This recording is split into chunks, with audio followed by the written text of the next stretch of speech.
Hey, this is Matt from InvestiQuant. Today is Thursday, May 13, 2021.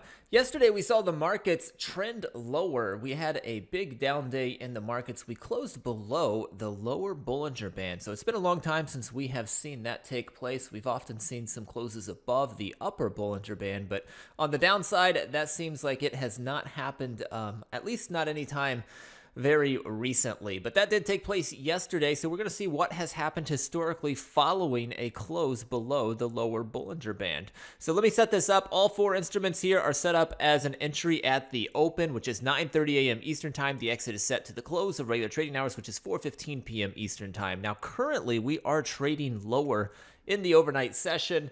We are seeing a little bit of lifting right now, but we're still trading lower. So I'm going to go ahead and add gap down to this, and the gap direction does matter for this study. So if by chance we are to rally into the open, we end up opening up, the results would be different for this type of pattern. So keep that in mind. And if that happens, you may want to come in here and change it up and see what has happened there.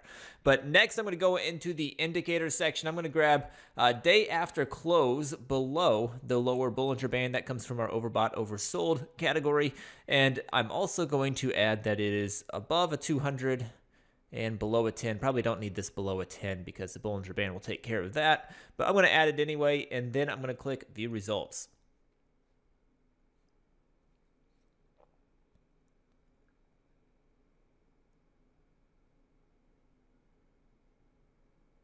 And here we go. These are the results based upon entering the market long at the open, 9:30 a.m. Eastern Time, exiting at the close, 4:15 p.m. Eastern Time.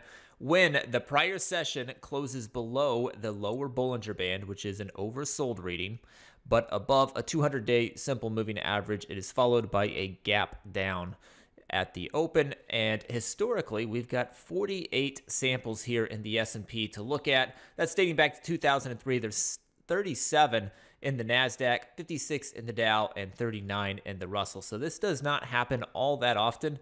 The win rates on these are all a little weak, with the S&P being the strongest of the group at just 48%. So the strongest of the group is below 50%.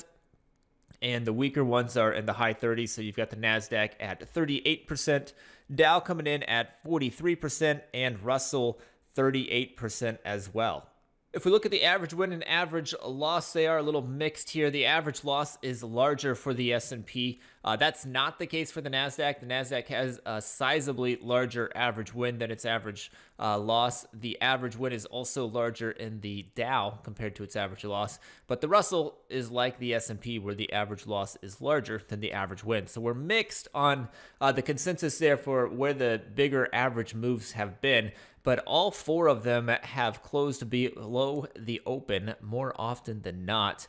S&P is a bit more neutral, but the others are a little bit weaker here historically following this pattern. So that close below the lower Bollinger Band, which is often thought of as an overbought or an oversold reading, has not historically led to a bounce more often than not when you get a gap down. And as I said, the gap direction does matter for this pattern. So if it was to gap up, the numbers do become more bullish. And that's something you can dig into on your own as we get closer to the open, if that's going to take place. But hopefully you found that helpful. Good luck today.